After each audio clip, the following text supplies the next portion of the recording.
Chapter 4 The Rescue of the Tin Woodman. When Dorothy awoke, the sun was shining, and Toto had long been out chasing birds and squirrels. She sat up and looked around. There was the Scarecrow, still standing patiently waiting for her. They left the cottage and walked through the trees until they found a little spring of clear water near the roadside, where Dorothy drank and bathed. Dorothy opened her basket and got out some bread. She offered a piece to the Scarecrow, but he refused. "I am never hungry," he said, "and it's a lucky thing I am not, for my mouth is only painted, and if I should cut a hole in it so I could eat, the straw I am stuffed with would come out, and that would spoil the shape of my head." So Dorothy saw at once that this was true, so she nodded and asked, "Won't you tell me a story while we are resting?" The Scarecrow looked at her reproachfully and answered, "My life has been so short that I really know nothing whatsoever. I was only made the day before yesterday. Luckily, when the farmer made my head, one of the first things he did was to paint my ears so that I heard what was going on. Then he painted my right eye, and as soon as it was finished, I found myself looking at him and everything around me with a great deal of curiosity, for this was my first glimpse of the world. The farmer carried me under his arm to the cornfield and set me up upon a tall stick, where you found me. By good luck, you came along and pulled me off the stake, and from what you say, I am sure that the great Oz will give me brains as soon as we get to the Emerald City." When she had finished her meal and was about to go back to the road of yellow brick, Dorothy was startled to hear a deep groan nearby. "Hmm, what was that?" she asked timidly. "I cannot imagine," replied the Scarecrow, "but we can go see." They turned and walked through the forest a few steps when Dorothy discovered something shining in a ray of sunshine. One of the big trees had been partially chopped through, and standing beside it, with an uplifted axe in his hands, was a man made entirely of tin. He stood perfectly motionless, as if he could not stir at all. Toto barked sharply and made a snap at the tin legs, which hurt his teeth. "Did you groan?" asked Dorothy. "Yes," answered the Tin Man, "I did. I've been groaning for more than a year, and no one has ever heard me before or come to help me." "What can I do for you?" she inquired softly. "Get an oil can and oil my joints," he answered. "They are rusted so badly that I cannot move them at all. You will find an oil can on the shelf in my cottage." Dorothy at once ran back to the cottage and returned with the oil can. "Oil my neck first," said the Tin Woodman. So she oiled it, and it was quite badly rusted. The Scarecrow took a hold of the tin head and moved it gently from side to side until it worked freely, and then the man could turn it himself. "Now oil my joints and my arms," he said, and Dorothy oiled them, and the Scarecrow bent them carefully. The Tin Woodman gave a sigh of satisfaction and lowered his axe. "This is a great comfort," he said. "I have been holding that axe in the air ever since I rusted, and I'm glad to put it down at last. Now, if you will only oil my joints and legs, I shall be all right once more." So they oiled his legs until he could move them freely, and when he thanked them again and again for his release. "I might have stood there always if you had not come along," he said. "How do you happen to be here?" "We are on the way to the Emerald City to see the great Oz." "Why do you wish to see Oz?" he asked. "I want him to send me back to Kansas, and the Scarecrow wants him to put a few brains in his head," she replied. The Tin Woodman appeared to think deeply for a moment. Then he said, "Do you suppose the Oz could give me a heart?"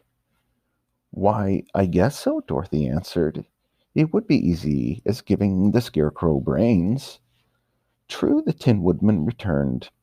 So, if you will allow me to join your party, I will also go to the Emerald City and ask Oz to help me. Come along, said the Scarecrow heartily, and Dorothy added that she would be pleased to have his company. So the Tin Woodman shouldered his axe and asked Dorothy to put the oil can in her basket. They passed through the forest until they came to a road that was paved with yellow brick. While they were walking through the forest, the Tin Woodman told his story. There was a Munchkin girl that I grew to love with all my heart, but the girl lived with an old woman who did not want her to marry anyone. So the old woman went to the Wicked Witch of the East and asked her if she would prevent the marriage. The Wicked Witch enchanted me and made me a body of tin with no heart.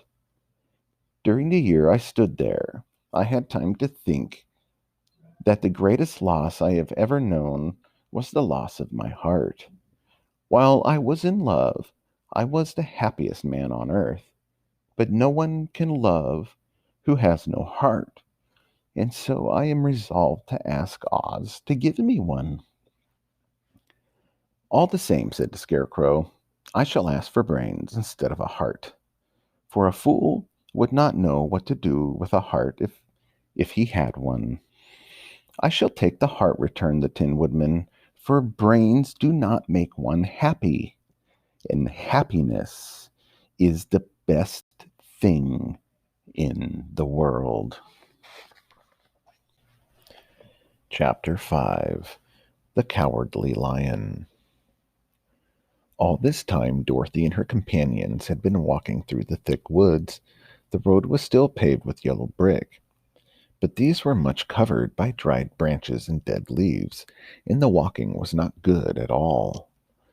Now and then there came a deep growl from some wild animal hidden among the trees. These sounds made the little girl's heart beat fast.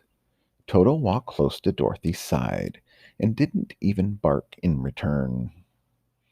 Suddenly, there came from the forest a terrible roar, and the next moment a great lion bounded into the road. With one blow of his paw, he sent the Scarecrow and the Tin Man spinning over to the edge of the road. Little Toto, now that he had an enemy to face, ran barking toward the lion, and the great beast had opened his mouth to bite the dog. Dorothy, fearing Toto would be killed, and heedless of danger, rushed forward and spanked the lion upon his nose as hard as she could, while she cried out, "Don't you dare bite Toto! You ought to be ashamed of yourself, a big beast like you, to bite a poor little dog." "I didn't bite him," said the lion, as he rubbed his nose where Dorothy had slapped it. "No, but you tried to," she retorted, "and you are nothing but a big coward." "I know it," said the lion, wiping a tear from his eye with the tip of his tail. "It is my great sorrow. Whenever there is danger, my heart begins to beat fast." "You have brains?" asked the Scarecrow. "I suppose so. I've never looked to see," replied the lion. "I am going to the Great Oz to ask him to give me some," remarked the Scarecrow, "for my head is stuffed with straw." "And I am going to ask him to give me a heart," said the Tin Woodman. "And I'm going to ask him to send Toto and me back to Kansas," added Dorothy. "Do you think Oz could give me courage?" asked the Cowardly Lion. "Just as easily as he could give me brains," said the Scarecrow. "Or give me a heart," said the Tin Woodman. "Or send me back to Kansas," said Dorothy. "Then if you don't mind, I'll join you," said the Lion, "for my life is simply unbearable without a bit of courage." "You are all very welcome," answered Dorothy. So once more the little company set off upon the journey, the lion walking with stately strides at Dorothy's side. Toto did not approve of this new comrade at first, But after a time he became more at ease. They had hardly been walking an hour when they saw before them a great ditch that crossed the road and divided the forest on either side. When they crept up to the edge and looked into it, they could see it was very deep, with many big, jagged rocks at the bottom.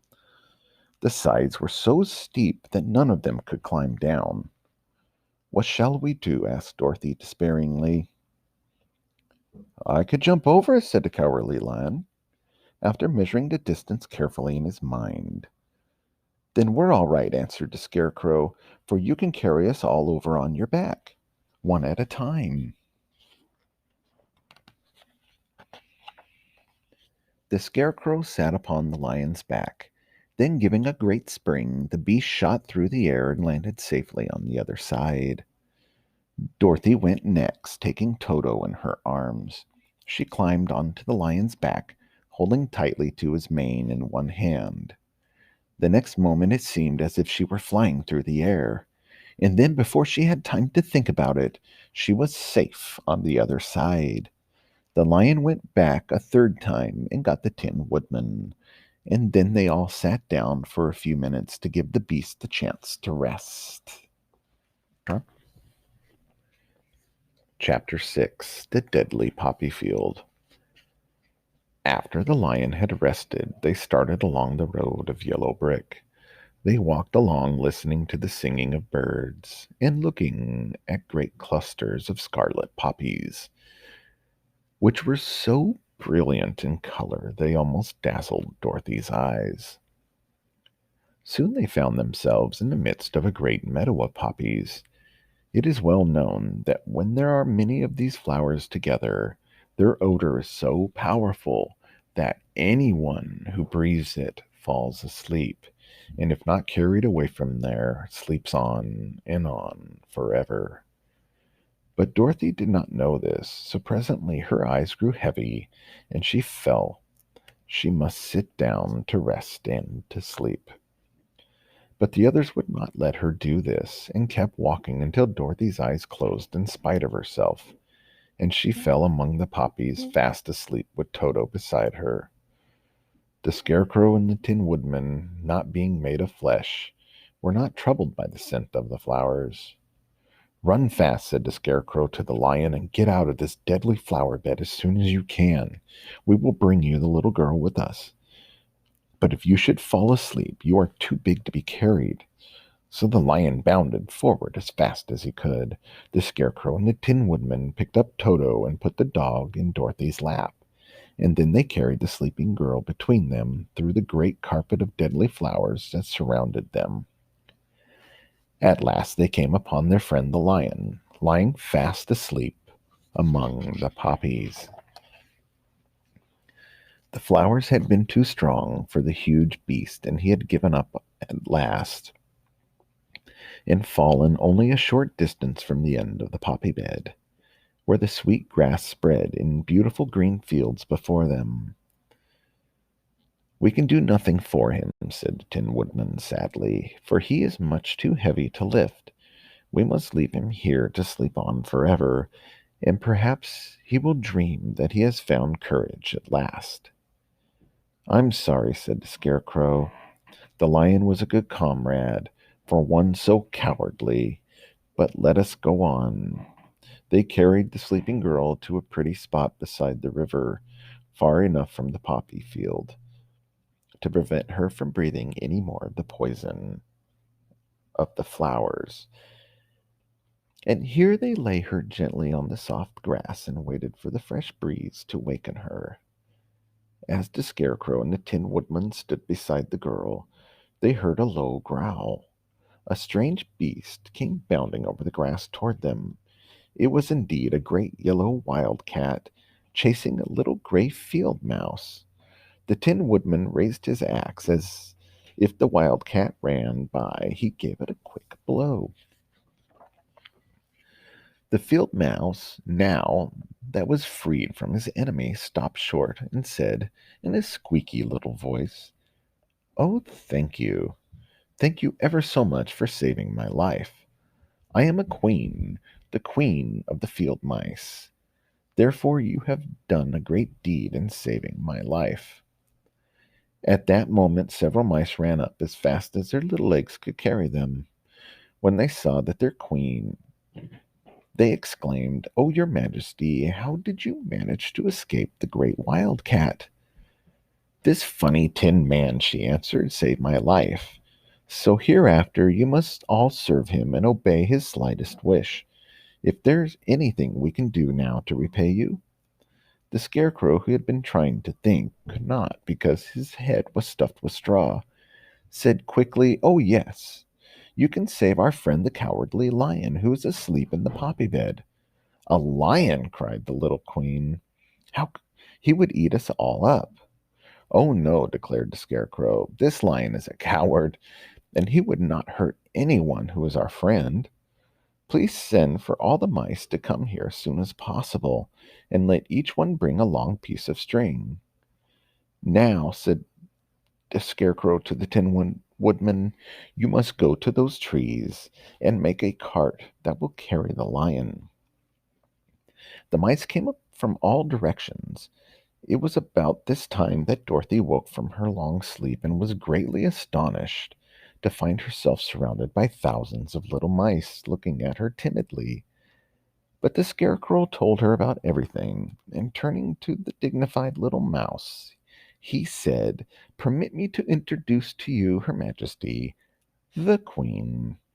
Dorothy nodded gravely, and the Queen made a curtsy, after which she became quite friendly with the little girl. The Scarecrow and the Tin Woodman now began to fasten the mice to the cart, using the strings they had brought.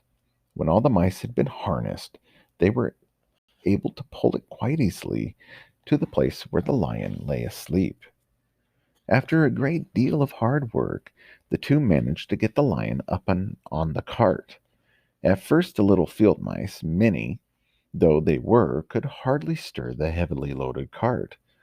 But the Tin Woodman and the Scarecrow both pushed from behind, and as soon as they rolled the lion out of the poppy bed to the green fields, where he could breathe fresh air again. Dorothy thanked the little mice warmly for saving her companion from death. The Queen Mouse gave her a whistle and said, "If you ever need us again, come out into the field and use this whistle, and we shall hear you and come to your assistance." "Goodbye." "Goodbye," they all answered, and away the Queen ran, while Dorothy held Toto tightly, lest he should run after her and frighten her. After this, they sat down beside the lion until he could be awakened.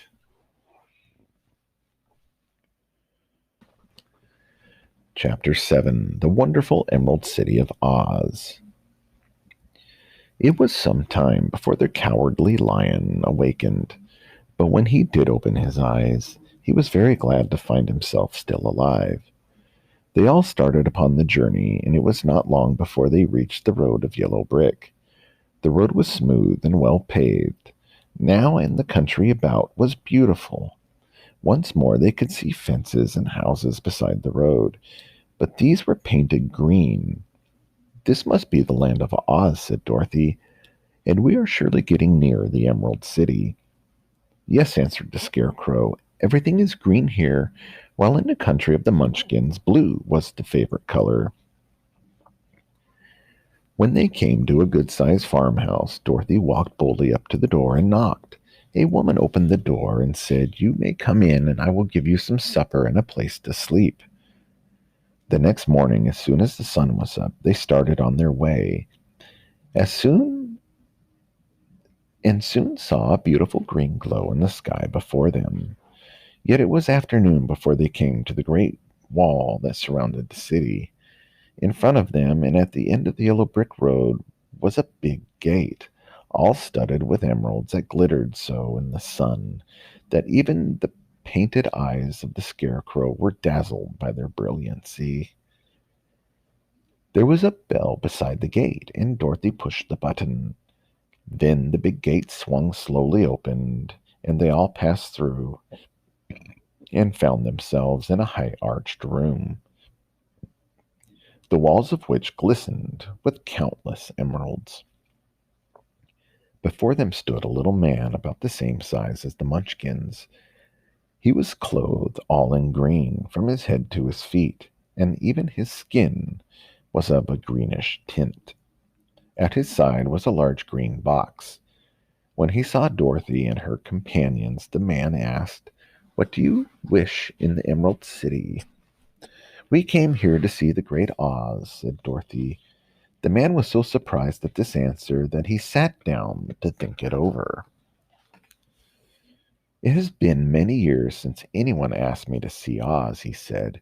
"He is powerful and terrible, and if you come on an idle or foolish errand, he might be angry and destroy you all in an instant.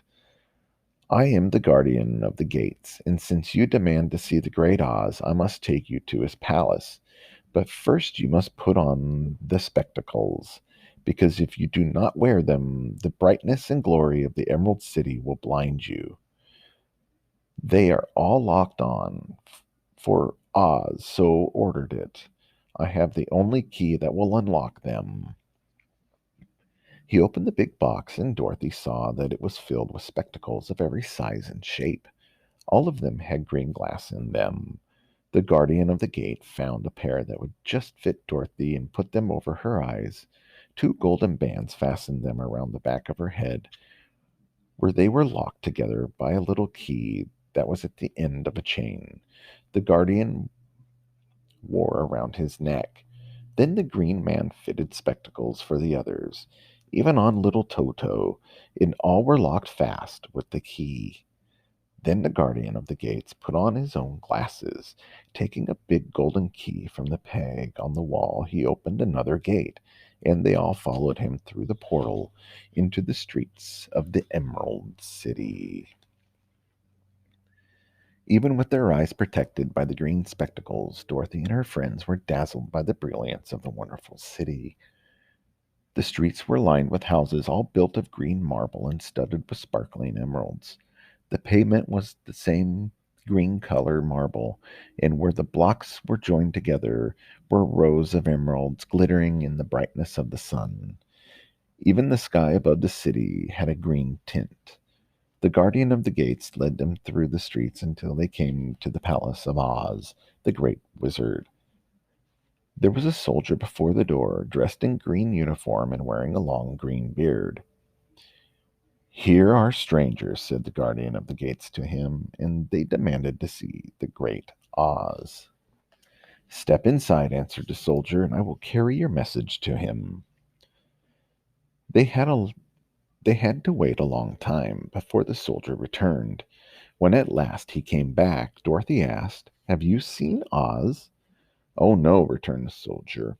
"I have never seen him, but I spoke to him as he sat behind his screen and gave him your message.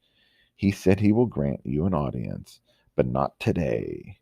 Therefore, I will have you shown to rooms where you may rest in comfort after your journey." The soldier now blew upon a green whistle, and at once a young girl dressed in pretty green silk gown entered the room. She had lovely green hair and green eyes, and she bowed long before Dorothy before showing them to their rooms. The next morning the Green Maiden came to fetch Dorothy and dressed her in a pretty gown made of green satin. Dorothy put on a green silk apron and tied a green ribbon around Toto's neck. Then Dorothy and her friends were shown into the throne room of the Great Oz. It was a big round room with a high arched roof, and the walls and the ceilings and the floor were covered with large emeralds. But what interested Dorothy most was the big throne of green marble that stood in the middle of the room. In the center of the chair was an enormous head, without a body to support it or any arms or legs whatsoever. As Dorothy gazed upon this in wonder and fear, the eyes turned slowly and looked at her sharply. Then the mouth moved, and Dorothy heard a voice say, "I am Oz, the great and terrible. Who are you, and why do you seek me?" It was not such an awful voice as she had expected. to come from a big head, so she took courage and answered, I am Dorothy, the small and meek. I have come to you for help. The voice said, Where do you get your silver shoes? I got them from the wicked witch of the East. When my house fell on her, she replied. Where did you get the mark upon your forehead? Continued the voice. That is where the good witch of the North kissed me when she bade me good-bye and sent me to you, said the girl. Then Oz asked, What do you wish me to do? Send me back to Kansas where my Aunt Em and Uncle Henry are, she answered earnestly. And my friends here, they.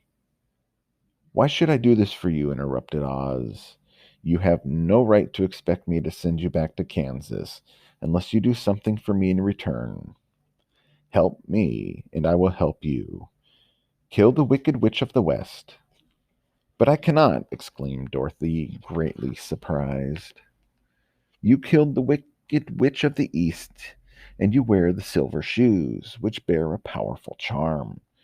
There is now but one wicked witch left in all this land, and when you can tell me she is dead, I will grant your request, but not before. The little girl began to weep, and her friends were angry at this speech. They had no wish to kill anyone.